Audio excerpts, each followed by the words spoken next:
Palangga, ayan. So, pupunta lang tayo dun sa ating Bingo Apps Plus. Ayan, i-click natin yan, Bingo Apps. Okay, so nandito na tayo guys. Dito sa ating thumbnail, dun sa taas. Ayan, i-click natin yon. Right, so nakikita dito yung ating balance, kung magkano na yung ating pera, no? Ito guys, ang puhunan ko dito is 200, so naging 1,000 siya. So, susubukan muna nating mag-withdraw para malaman na natin yung process. Okay, so sangayon dun sa aking knowledge, ito i-click lang natin tong withdraw. Ayan.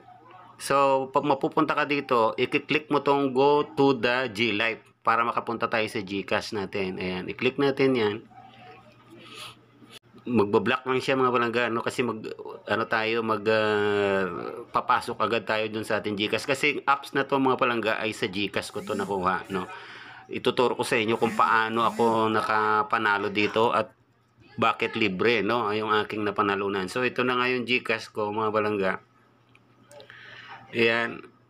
Loading lang yung GCash. Okay, so syempre yung PIN number. Alright guys. So ito na guys, no? Ito na tayo, no? Ang laman ng aking GCash ay 204. So nandito, dahil nakapunta na tayo din sa ating GCash, mag-o-open uli yung Bingo Plus. Ayan, mag-o-open uli siya. Ayan, yung apps niya mag-o-open. Okay, so antay-antay lang natin, may processing po yan siya. Depende rin kasi sa internet na ating ginagamit din minsan. Okay, oops, loading pa rin. Okay, antayin lang natin ha.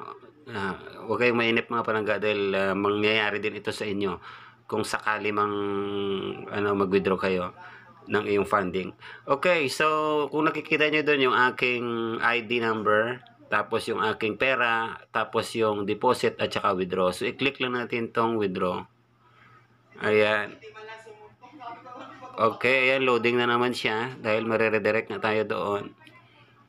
Okay, loading pa rin. And loading. Ayan guys, mag-a-appear dito yung mga given or yung mga default withdrawal. Pwede namang maglagay ka dito ng kung magkaano ang gusto mong i-withdraw.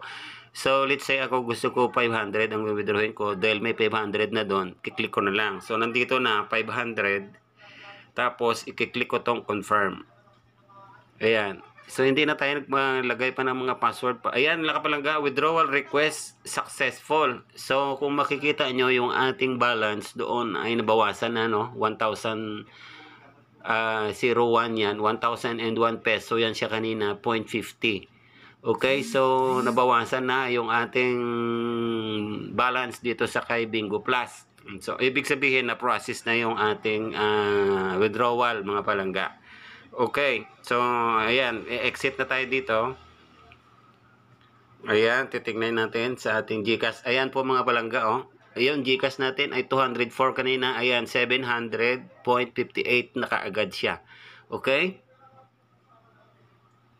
Ganun lang kadali mga palangga. Nakakatuwa talaga. And next video ay ituturo ko sa inyo kung anong apps dito sa GCash ang aking pinuntahan. Bakit ako nanalo ng... Yan, may 704 na dito sa aking GCash.